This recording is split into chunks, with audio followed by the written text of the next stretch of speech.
Bonjour, Othman Ben Moussa, enseignant-chercheur et directeur de l'Euromed Institute of Technology, ou EIT pour les intimes. Alors l'EIT est l'école polytechnique de l'Université Euromed de Fès. Elle offre différents types de formations, allant de la formation initiale, en passant par la formation continue et aboutissant à la formation doctorale. Alors la formation initiale regroupe donc des formations pour ingénieurs, mais également des formations de niveau master. Concernant les formations d'ingénieurs, à l'issue donc des 2 années préparatoires que l'on offre à la suite donc du baccalauréat pour les nouveaux bacheliers, nous avons 3 ans d'études en ingénierie. Alors ces 3 ans d'études en ingénierie, le candidat ou disons l'étudiant peut choisir entre plusieurs filières, notamment le génie civil, le génie des eaux, pour tout ce qui est stress hydrique et réchauffement climatique, le génie des opérations et de la logistique et la supply chain étant des disciplines transverses à l'ensemble des structures organisationnelles, administratives et des entreprises à l'échelon national. Et nous avons également le génie des procédés qui offre en fait des connaissances pluridisciplinaires en matériaux, chimie, mais également en impression 3D ou fabrication additive. Et puis nous avons bien sûr le génie civil, qui est donc l'une des disciplines phares de l'Euromed Institute of Technology et de sa composante qui est l'école de génie civil, où l'on forme des ingénieurs en 5 ans après le baccalauréat, 2 ans de classe préparatoire et 3 ans relatifs au cycle d'ingénieur.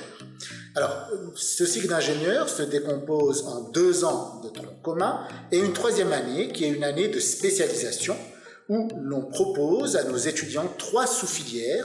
La première étant bâtiment et énergie. Alors quand je parle de l'énergie d'un bâtiment, nous sommes en train d'essayer de mettre en place des bâtiments dits négawatts. Alors ces bâtiments-là, ce sont des bâtiments qui jouissent d'une isolation thermique qui est quand même de haut niveau, donc pour répondre à des certifications internationales telles que la certification LEED et autres. Donc nous formons donc nos étudiants par rapport justement à cette spécificité d'avoir des bâtiments verts. Donc ça peut être des bâtiments d'un étage jusqu'à plusieurs étages. Donc on peut penser justement au gratte-ciel et aux différentes tours qui sont en construction ici au Maroc, notamment la tour Mohamed VI sur le Bourg grec à Rabat, mais également les nombreuses tours de la plateforme financière de Casa-Enfa à Casablanca. Donc il s'agit donc de la première sous-filière de la formation d'ingénieur en génie civil au niveau de la spécialisation de 5e année. La 2e sous-filière, c'est tout ce qui a trait aux ouvrages d'art et aux ouvrages hydrauliques. Donc les ouvrages d'art, il s'agit principalement des ponts, des routes, des autoroutes, des ports, c'est-à-dire en parlant des ports, je parle des jetées et des digues. Quand je parle des aéroports, je parle des bretelles des aéroports, des pistes d'atterrissage et de décollage. Je parlerai également de tout ce qui est voie ferrée. Alors tout ceci rentre dans les ouvrages et les ouvrages d'art. Je parlerai également des tunnels. Les tunnels sont également en pleine expansion ici chez nous au Maroc et il s'agit également d'un ouvrage d'infrastructures importantes qui sont designées et conçues par les ingénieurs en génie civil.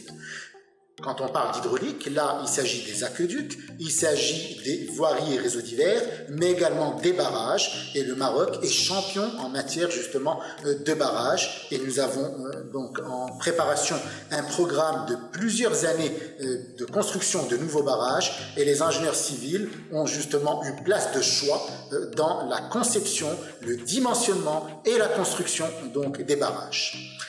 Derrière toutes ces filières, ces sous-filières, notamment la première, bâtiment et énergie, et la seconde, qui est ouvrage et hydraulique, il y a aussi tout ce qui est procédés de construction, procédés généraux de construction.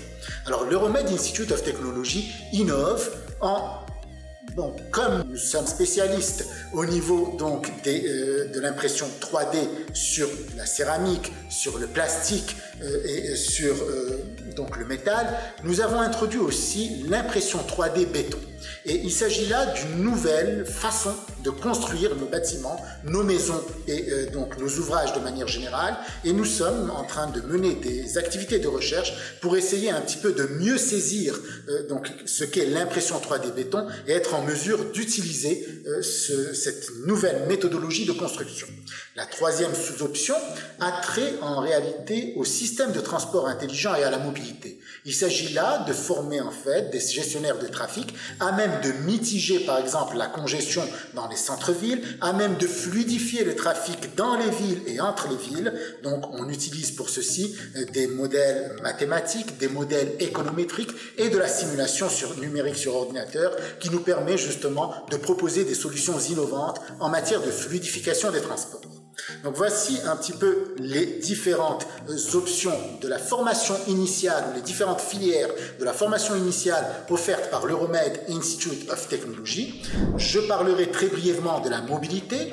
La mobilité, elle est sélective, mais nous offrons une mobilité vers les plus grandes institutions universitaire mondiale, donc pas uniquement à l'échelle européenne, mais à l'échelle internationale. Je pourrais citer l'Université Polytechnique de Madrid.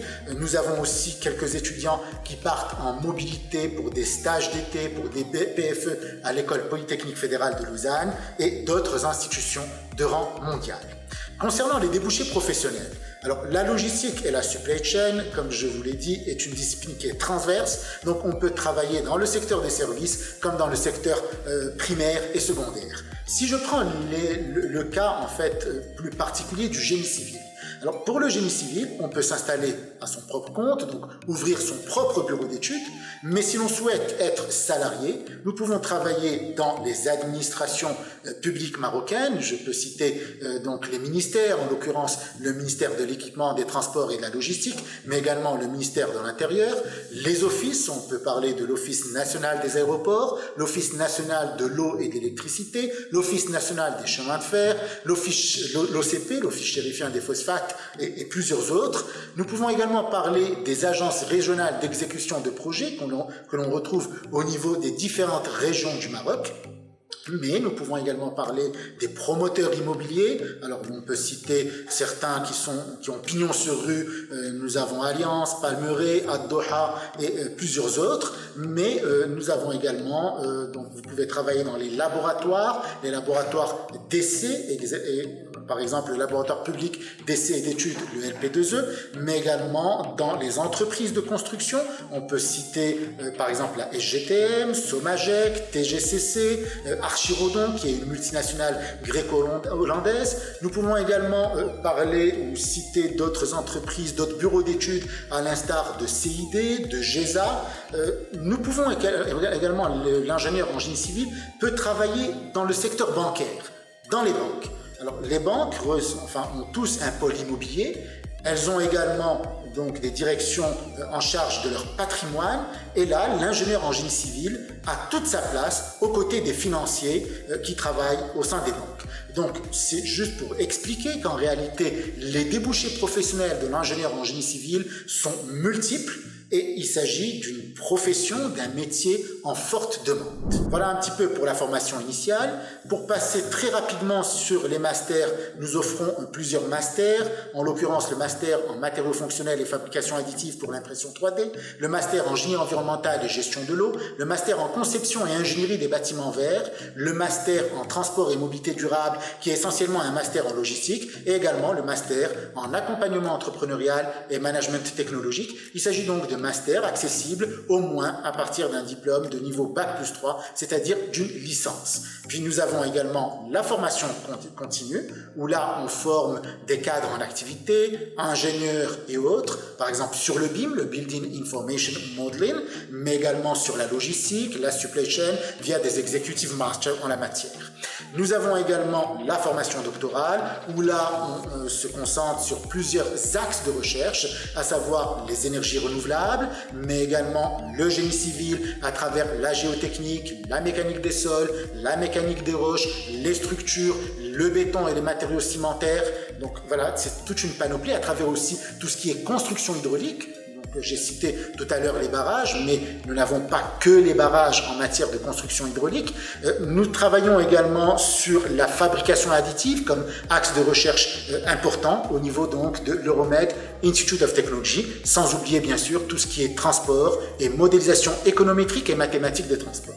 Donc voilà un petit peu un tour d'horizon sur ce que peut offrir l'Euromed Institute of Technology et vous êtes les bienvenus pour rejoindre nos rangs à partir donc de l'année prochaine et à tout moment si vous intégrez par exemple la formation continue.